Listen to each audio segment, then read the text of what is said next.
आपका ऐसे दर्शन करने के लिए चले आए थे तो होगा ना, घर और वापस सब चीज होता है। बिहार विधानसभा चुनाव 2025 की तारीखें नजदीक आते ही राज्य में राजनीतिक गतिविधियां तेज हो गई हैं। इसी बीच राष्ट्रीय जनतांत्रिक गठबंधन एनडीए के भीतर से एक ऐसी तस्वीर सामने आई है जिसने कई अटकलों पर विराम लगा दिया। मुख्यमंत्री नीतीश कुमार और केंद्रीय मंत्री तथा लोक जनशक्ति पार्टी रामविलास की राष्ट्रीय अध्यक्ष चिराग पासवान के बीच कथित मनमुटाव की खबरें पिछले कुछ समय से चर्चा में थी। हालांकि अब एक साझा तस्वीर ने इन खबरों को पूरी तरह से खारिज कर दिया। नीतीश कुमार और चिराग पासवान का ये वीडियो सोशल मीडिया पर खूब वायरल हो रहा है। आप भी एक बार देखिए। दर्शन करने के लिए चले आए थे तो होगा ना, घर और वापस सब चीज होता है। दरअसल हाल ही में दोनों नेताओं को एक साथ खरना का प्रसाद ग्रहण करते हुए देखा गया। ये दृश्य राजनीतिक गलियारों में सौहार्द और एकजुटता का संदेश दे रहा है, खासकर ऐसे समय में जब चुनावी माहौल गरमाया हुआ है। इस मुलाकात के बाद ये स्पष्ट हो गया कि एनडीए के भीतर किसी तरह की नाराजगी नहीं है। इस घटनाक्रम ने गठबंधन के भीतर मजबूत समन्वय और आगामी चुनावों के लिए एकबद्ध रणनीति का संकेत दिया है। चिराग पासवान ने इस मुलाकात के बाद क्या कुछ कहा, सुनिए। एक दूसरे के घर जाके प्रसाद ग्रहण करके खुशियां और बढ़ती हैं। अभी थोड़ी देर पहले अशोक जी हमारे आए हुए थे, अब मैं इनके यहाँ आया हूँ। हमारी सांसद है वही यहाँ पे शांभवी, तो ये मेरी जिम्मेदारी भी बनती है भाई होने के नाते और राष्ट्रीय अध्यक्ष होने के नाते भी ज्यादा तो मैं यहाँ पे रहूं, तो बस उसके लिए आए हैं।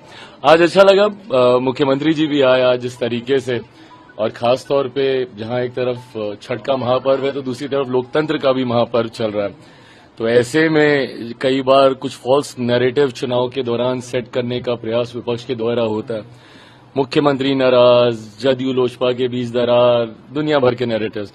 बट आज मुझे लगता है कि जितनी सहजता से मुख्यमंत्री जी आए पूरे परिवार के साथ, उन्होंने समय बिताया, इसने हमारे घर की छठ को और ज्यादा खुशनुमा किया है। मैं पूरे देशवासियों को और खास तौर पे मेरे बिहार वासियों को छठ की ढेर सारी शुभकामनाएं, ढेर सारी बधाई। सर, तेजस्वी यादव लगातार कई घोषणाएं कर रहे हैं, हर दिन कोई न कोई, आज भी घोषणाएं हुई। नहीं करें, करने में क्या जाता है, उनको पता सरकार में आना नहीं, तो बोलते रहो। जितनी भी इन्फ्लेमेटेड फिगर्स आपको देनी है आप बोलते रहें, क्योंकि उनको कैलकुलेट करने की तो जरूरत नहीं है कि भाई राजस्व कहां से लाएंगे, रेवेन्यू जनरेशन का आपने कुछ बताया नहीं कि कहां से।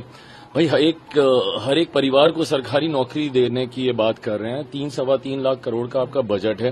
गिरी से गिरी हालत में बेयर मिनिमम भी सैलरी अगर आप जोड़िएगा तो 7 से 9 लाख करोड़ के आसपास वो जाएगा। प्लस ये सारी घोषणाएं जो वो इन एडिशन किए जा रहे हैं।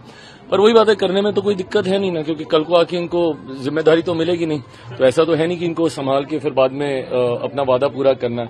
बिकॉज एक बात तो तय है कि 14 नवंबर को एक मजबूत and I am looking forward कि एक बड़े जीत के साथ हम लोग सरकार बनाएंगे। मुझे लगता है 2010 का भी रिकॉर्ड हम लोग जरूर इस बार तोड़ेंगे। कानून को भी उन्होंने फाड़ के फेंकने की बात की है, जो पार्लियामेंट से पास फाड़ के फेंक दूं, उसका क्या असर पड़ेगा?